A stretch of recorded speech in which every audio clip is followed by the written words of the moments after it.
Saya baru saja mendapat PS4 model Slim yang saya beli dengan harga cuma 1 jutaan saja. Nggak percaya? Yuk tonton video ini sampai habis, karena kali ini saya akan memberikan informasi di mana saya mendapatkan PS4 ini, kelengkapan apa saja yang saya dapat, gamenya apa saja, dan bagaimana performanya. Siapa tahu kamu mau beli juga. Bersama saya Gangsar, let's go!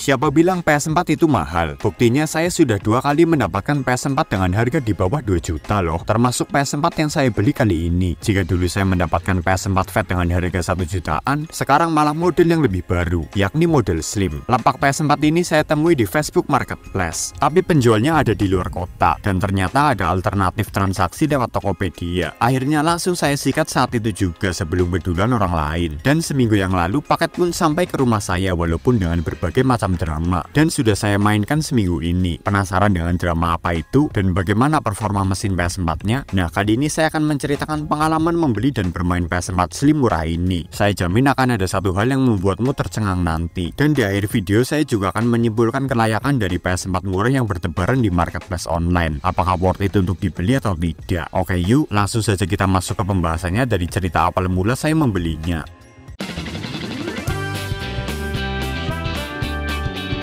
Saya menemukan lapak PS4 Slim murah ini pertama kali lagi-lagi di Facebook Marketplace ya. Seller yang menjualnya adalah perorangan, bukan toko. Nama akun Facebooknya yaitu Lemit. Keterangan lapaknya mempunyai beberapa poin, yakni produk adalah PS4 Slim 500GB seri 20 berfirmware original 11.50.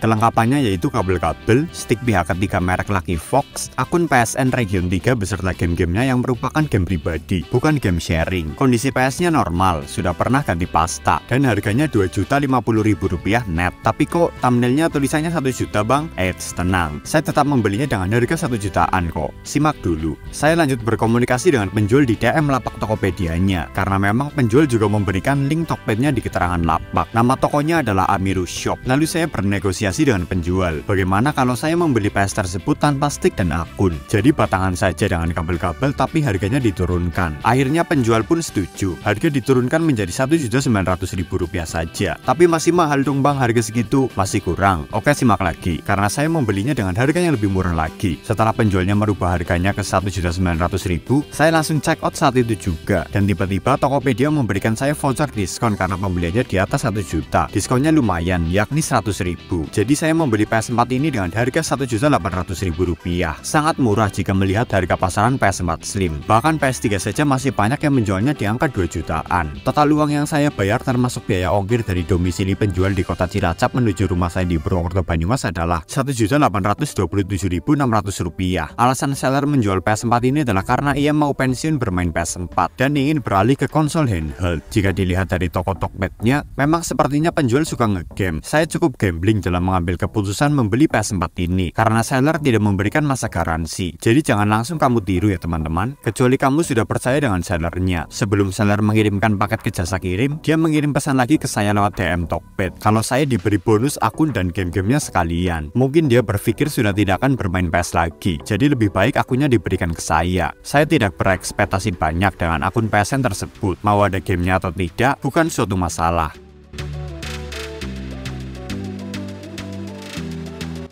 Sebenarnya dalam waktu 1 hari, paket sudah sampai di lokasi transit terakhir jasa kirim JNE di daerah saya. Namun pihak JNE mendiamkan paket saya di sana. Tak kunjung diantar hingga 3 hari lamanya bersama paket milik orang tua saya yang bahkan sudah 1 minggu. Akhirnya di hari kelima, saya memutuskan untuk mengambil sendiri paket saya dan orang tua saya ke JNE. Tahu apa yang terjadi? Customer service sama sekali tidak merasa bersalah akan hal itu. Bahkan saat saya membayar paket COD milik orang tua saya, kembaliannya tidak genap. CS-nya beralasan tidak ada uang kecil. Ya sudah, saya ikhlaskan saja. Akhirnya saya pulang sambil membawa 2 paket yang cukup besar ini dengan penuh emosi. Entah di daerah saya saja atau di tempat lain juga, jasa kirim JNE sering bermasalah seperti ini. Saya sering mengambil sendiri paket saya ke sana. Buat kamu yang pernah mengalami hal serupa, bisa tulis pengalamanmu di kolom komentar. Siapa tahu ada pegawai JNE juga di sini yang menonton. Dari segi pengemasan paket, kualitasnya standar saja. Dus PS hanya dilapisi kresek dan lakban, tanpa bubble wrap luar. Oke, langsung saja kita unboxing paket ini.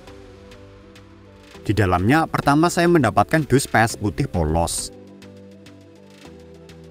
Lalu ada kabel HDMI dan kabel power yang diikat menjadi satu. Uniknya, kabel powernya menggunakan colokan 3 kaki. Lalu ada kabel cas stick, dan entah kenapa ada obeng di dalam dus. Terakhir ada unit PS-nya yang dilapisi dengan bubble wrap sebanyak 2 lapis. Tapi sepertinya ini bubble wrap bekas paket lain ya, jadi fungsinya agak kurang. Overall secara pengemasan saya cukup kecewa, tapi semoga barangnya tidak mengecewakan.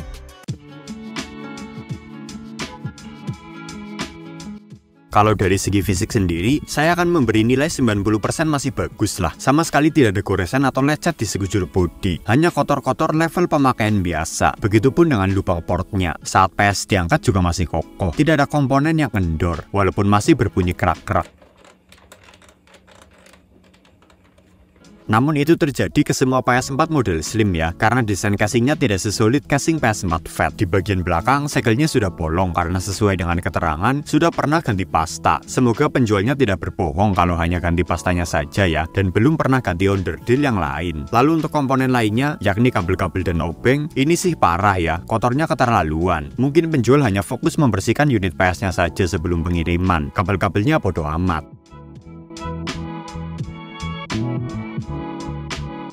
Sekarang kita coba nyalakan PS4 ini. Pertama colokan kabel power ke PS. Lalu ujung jacknya colokan ke stop kontak. Kemudian colokan HDMI ke PS. Dan ujung satunya colokan ke TV. Terakhir colokan kabel USB ke PS4. Sedangkan ujung micro USB-nya colokan ke stick. Sekarang tinggal nyalakan TV. Lalu pindah source atau sumbernya ke HDMI. Dan tinggal pencet tombol power pada PS. Sejauh ini sih tombolnya menyala ya, dan tampilan TV pun akhirnya membawa saya ke menu awal PS4. Pencet tombol power pada stick untuk menghubungkannya, dan ternyata PS4 ini sudah terisi oleh 4 akun PSN. Untuk spesifikasi, PS4 ini adalah model slim seri 20 dengan firmware original atau WV ya teman-teman. Versi firmware-nya ada di 11.52 dan untuk penyimpanan harddisknya adalah 500 GB saja. Itulah kenapa bisa murah. Lalu untuk akun PSN di dalamnya ada 4 dan ini dia hal yang paling saya suka. Secara mengejutkan, 3 dari 4 akun tersebut sudah ada banyak game yang pernah dibeli dan semuanya dihibahkan ke saya. Saya sih kurang tahu secara jelas asal-usul akun-akun ini datangnya dari siapa saja ya. Mungkin dari pemakai PS sebelum-sebelumnya yang sengaja tinggalkan. Mari kita cek di library akun PSN tersebut. Yang pertama ada akun bernama Amir Setia P. Game yang sudah pernah dia beli adalah Dragon Age Inquisition, FIFA 23, Unravel 2, Valkyrie Elysium Demo Version, EAFC 24, dan Warframe. Untuk game Warframe sih game gratisan ya. Lalu untuk EAFC 24 dan FIFA 23 saya agak curiga ini tergabung ke program EA Play karena status subscription akun ini ada EA Play-nya. Beralih ke akun kedua bernama Din, dan di dalam library gamenya ada Fall Guys, Injustice 2, Assassin's Creed Origins, Genshin Impact, Sleeping Dogs Definitive Edition, The First Descendant, dan Watch Dogs 2. Seperti yang kita tahu, Fall Guys, The First Descendant, dan Genshin adalah game gratisan. Namun sisanya adalah game-game yang cukup mahal. Dan akun PSN ini tidak berlangganan dengan PS Plus dan EA Play. Jadi game-game tersebut murni dibeli. Akun ketiga ada REV. Game-game di dalam library-nya ada Call of Duty, World War 2, Crash Bandicoot Insane Trilogy, The Last of Us Part 1 Remaster, dan CTR Nitro Violet. Akun ini juga tidak berlangganan apapun. Akun terakhir bernama Pengguna 1, namun tidak ada game di dalamnya. Untuk game-game yang sudah terinstall ke PS4 ini sih hanya EAFC, Genshin, Warframe, Sleeping Dogs, Assassin's Creed Origins, dan The First Descendant saja ya. Jadi total game berbayar yang saya dapat secara gratis sepaket dengan PS ini tidak termasuk dengan game gratisannya berjumlah 13 game. Harusnya value PS4 ini bisa 3 jutaan lebih ya. Saya sangat beruntung telah membeli PS4 ini karena dapat bonus game sebanyak ini.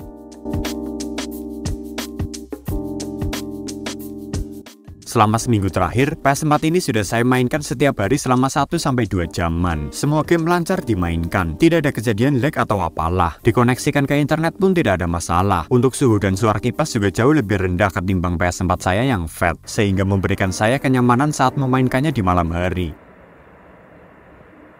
Jadi sekarang saya percaya omongan penjual yang bilang kalau PS ini sudah pernah ganti pasta, karena memang seadem itu. Terakhir untuk menguji optik PS4 ini, saya masukkan BD Game Drive Club dan alhamdulillah bisa terbaca. Jadi tidak ada masalah. Overall saya sangat beruntung membeli PS4 ini karena masih normal, plus dibonusin banyak banget game. Terima kasih juga untuk sellernya. Semoga bahagia dengan konsol barunya. Jadi apakah worth it untuk membeli PS4 Slim di tahun ini? Jawabannya selalu sama. Semua model PS4 di zaman sekarang masih worth it untuk dibeli dan dimainkan. PS3 saja masih rame, dan yang cukup mengejutkan juga adalah PS2 pun tidak kalah rame. Tapi membeli PS4 terutama yang second seperti ini tentu punya banyak catatan. Pastikan unitnya normal dahulu, jangan sesekali beli yang minus. Nah, bagaimana cara mengetahui unitnya normal? Tentu kamu perlu belajar untuk mendapatkan ilmu tentang PS4. Dimana mendapatkan ilmu PS4? Ya tentu di channel YouTube ini dong. Subscribe makanya.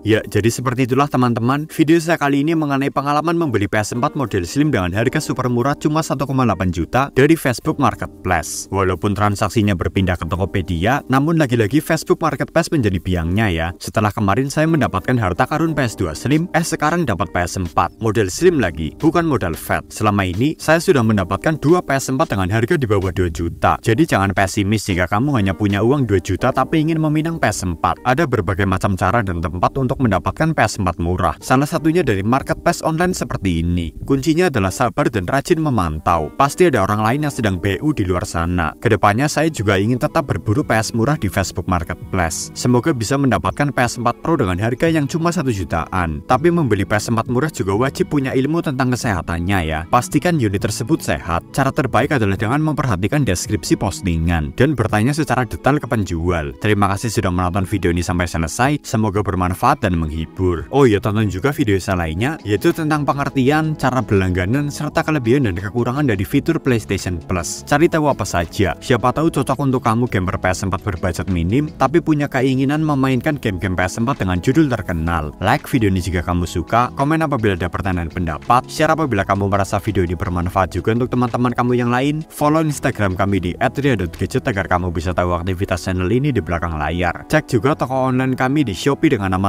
Ria Gadget Merch, karena di sana saya akan menjual barang-barang bekas review dengan harga murah. Dan jangan lupa juga untuk hit the subscribe button di bawah agar kamu tidak ketinggalan dengan video-video saya selanjutnya tentang PlayStation dan konsol-konsol lainnya yang akan saya upload minimal 2 kali dalam seminggu. See you next time dan bye.